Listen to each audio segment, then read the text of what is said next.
గుంటూరులో success meet చేసుకుని 10 years అయిందండి. లాస్ట్ ఆకు వచ్చాను నేను నితిన్ గారిని త్రివిక్రమ్ గారిని తీసుకుని. ఆల్మోస్ట్ ఆ టైంకి ఇండస్ట్రీలో నేను స్టార్ట్ అవుతున్నా జర్నీ. 10 ఏళ్ల తర్వాత మళ్ళీ అఖిల్ గారి దయ వల్ల నాకు ఇక్కడ మా జిల్లాలో సక్సెస్ మీట్ చేసుకునే ఛాన్స్ వచ్చింది.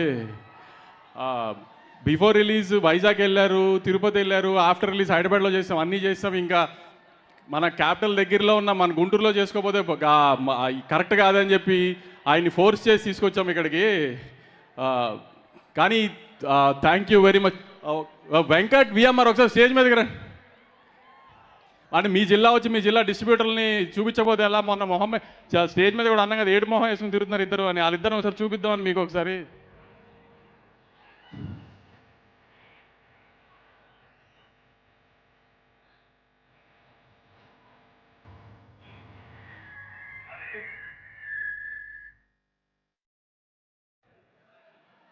యాక్చువల్లీ ఇంటర్వ్యూస్లో చాలా చెప్పేసాము సినిమా గురించి. సినిమా ప్రీ రిలీజ్ ఈవెంట్లో చెప్పాము, సినిమా రిలీజ్ అయిన తర్వాత కలెక్షన్స్ ఎలా ఉన్నాయో చెప్పాము, అన్నీ చెప్పేసాం. ఇంకా సినిమా గురించి చెప్పడానికంటూ ఏం లేదు. కానీ ఈ సినిమా మార్నింగ్ షో పడి హిట్ టాక్ వచ్చిన తర్వాత ఖచ్చితంగా ఫస్ట్ షోలు సెకండ్ షోలు చూసిన తర్వాత అఖిల్ గారికి ఫస్ట్ టైం 100 crore సినిమా అవుతుందని అయితే గట్టిగా నమ్మాను నేను. ఫస్ట్ వీక్ నా నమ్మకానికి తగ్గట్టుగా ఆడియన్స్ అందరూ కూడా నాకు బాగా హెల్ప్ చేసి మంచి రెవెన్యూ తీసుకొచ్చారు.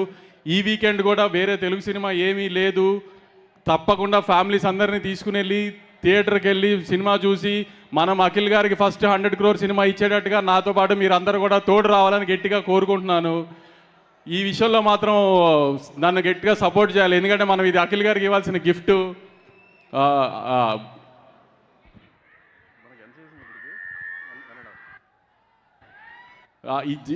ఈ జిల్లా డిస్ట్రిబ్యూటర్లు ఇద్దరిని అంత ధైర్యంగా స్టేజ్ మీదకి ఎందుకు పిలిచానంటే కమిషన్తో సహా బ్రేక్ ఈవెన్ అయిపోయారు వీళ్ళిద్దరు. అందుకని కొంచెం నవ్వు మొహాల్లో వీళ్ళిద్దరు మీకు చూపిద్దామని ధైర్యంగా స్టేజ్ మీదకి పిలిచా.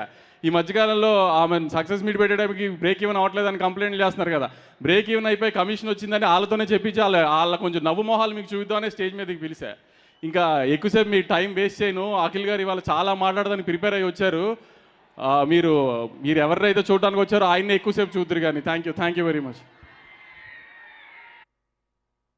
దుర్గేష్ గారు చాలా థ్యాంక్స్ అండి. ఆమె మీకు చాలా బిజీ స్కెడ్యూల్లో ముంబైలో ఉండి అటు ఇటు ట్రావెలింగ్లో ఉన్న అడగగానే లాస్ట్ మినిట్లో కూడా తప్పకుండా వచ్చారు sir. Thank you very much sir. Phone చేసి సార్ ఇలా అనక ముందు దేనికి అని కూడా తినకుండా కంగ్రాట్స్ అన్నారు. సో అంత ఫాలో అప్ చేస్తున్నారు ఇండస్ట్రీ గురించి అన్నిటి మీద. చాలా థ్యాంక్ యూ సార్. ఎంత లాస్ట్ మినిట్లో ఏదైనా సినిమాకి రేట్లు అప్లై చేసినా ఏం చేసినా అసలు మాకు ఏ రకమైన ఇబ్బంది రాకుండా ఇప్పటిదాకా ఏ రిలీజ్కి ఏ ఇబ్బంది రాకుండా ఆంధ్ర గవర్నమెంట్ నారా చంద్రబాబు నాయుడు గారు కానీ కళ్యాణ్ గారు కానీ మీరు కానీ అంతా ఫుల్ సపోర్ట్ చేస్తూ ఉన్నారు సార్. అట్లానే మేము త్వరలో మీరు అన్నట్టు ప్రతి సినిమాకి మీకు ఇబ్బంది రాకుండా ఒక జియో కోసం మీ ద్వారా మీ దగ్గరికి వస్తాం ముందు చెప్పాం కదా సార్, అదొక్కటి చేసి పెట్టండి సార్. చాలా థ్యాంక్ యూ సార్. చాలా thanks sir. Thank you Nagavamsi గారు, thank you so much and once again congratulations. మీరు ఇక్కడే స్టే బ్యాక్. వెంకట్ గారు మీరు ఇక్కడే ఉండండి. సో నా ఐ రిక్వెస్ట్ ఈశ్వరీరావు గారిని వేదిక స్వాగతం పలుకుతున్నాము అండ్ మురళీ